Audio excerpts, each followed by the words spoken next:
Unstoppable Entrepreneur Blueprint and Unleash Your Power Systems and best-selling author of the book Unleash Your Power. So what can you do to face your fear? Fear is coming up, you want to do something, you know you need to do something. What do you need to do? I thought I'd have this, I had a stroke of genius and wanted to do this from the dock. We got Sea-Doos running by, we got people mowing the lawn, dogs barking. Wanted to give you this before I forget about it. So the first one is do something every day that scares you. These are 6 of the things that really help me face my fears. Do something every day that scares you. Number 2 is watch someone else do something that you're scared of. That way you're like, wow, this is really no big deal. If they can do it, why can't I do it? And wow, it looks like it's really not that big a deal. And by doing this, by doing something every day that scares you and watching someone else does it, it exercises your fear muscle. So you just go and do it and take action next time, and you're like, okay, I can do this. This is easy. Because we fear the things that are most abstract. If something is concrete and specific and we think about, okay, what's the best outcome? What's the worst possible outcome that can happen? What's the probable outcome that's going to happen? What'll I gain and lose? And if you really concentrate on that, often the fears will decrease significantly because you're looking at something that's specific versus abstract. Oh, what if I fail? What if my career or business or whatever fails, right? The number 3 is remember the last time you did something that you feared. You took action and faced your fear, and you're like, well, actually, that was no big deal. You did it, you were fearing it, you were procrastinating, you thought it'd be hard and convoluted and take forever, and you're like, holy crap, that was really easy. Or that took a lot less time, a lot less effort than I thought. Or wow, it felt amazing to face that fear. It felt amazing to feel fear and worry and anxiety and just do it anyways. And that's half the battle. You just have to push through. All the NLP tools I teach, all the amazing tools I can give you will help you manage that. And you still have to face the fear. You still have to take action. Nothing happens without action, right? And that leads me to number 4. Take action. Fear cannot live in action. So if you take action, you won't be in fear. Remember the last time you did something and you're fearing it, and then all of a sudden you're in action, you're doing something, you're doing it, and you're like, well, this is actually, I'm just doing it. And you forget about the fear. The fear is gone, you just do it. Maybe it's a speech you made or something you did or a call or a presentation or a tough topic. You were worried about it at first.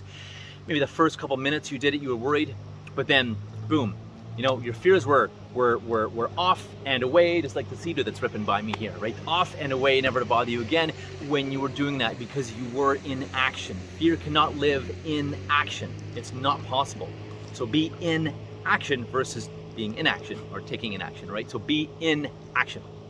Next thing is the mental gremlins, the mental monkeys, the nasty roommate that's in your head, the little devil on your shoulder. You know, those voices, realize that A, that's not your voice. That's just past crap and programming and stuff that's gone in your head. So step back from those voices. Look at those voices. Look at the stuff it's saying. And like, oh, well, it's saying this to me, or you're not good enough, or this is going to fail, or this is not going to work, or you waste your money, or you lose out, right? Think about that and step back and really think about your thinking. And tell that monkey to shut up, or that little gremlin or whatever, that devil in your back, tell it to shut up when it says you can't do it, or it's not going to work, or whatever it is, right? And have them off like the Sea-Doo over there. So the final thing as well is get a mentor and or accountability buddy, preferably both. This is the 6th and one of the most important ones. Accountability buddy and mentor. People are on average 25% statistically likely to achieve something or to do something, not just achieve it, but actually do it and complete it when they do it themselves. People are they have a 95% success rate when they have a mentor and they have an accountability partner that makes sure they get done, and that there's some consequences in there versus, oh, well, yeah, you didn't do it. Oh, so sad, too bad. No, have an accountability partner that has teeth, right? That can really call you and enforce whatever consequence it is. Maybe it's a 5-minute cold shower. Maybe it's money donating to something or giving to someone. Whatever it is, have a mentor, have an accountability buddy as well. 95% success rate. That's 3 times more likely to be successful at something when you have an accountability buddy and a mentor to guide you, to show you what you don't know, to help you through this stuff, to lift you up out of the dirt, out of the mud, metaphorically speaking. 3 times more likely. Anyways, till next time, I wanted to give you just a quick impromptu thought from the dock in the sun. I'm James Robert Elliott. Go to unleashyourpower.com or jamesrelliott.com. Would love to speak with you. Feel free to give me a call. Your intelligent action is to take action. Your intelligent action is to book a strategy session with me as well if you'd like to learn more and learn how to face your fears and have some amazing tools and strategies to manage and face your fears. And that way, it makes doing all this 1,000 times easier. Till next time, I'm James Robert Elliott. Go have your best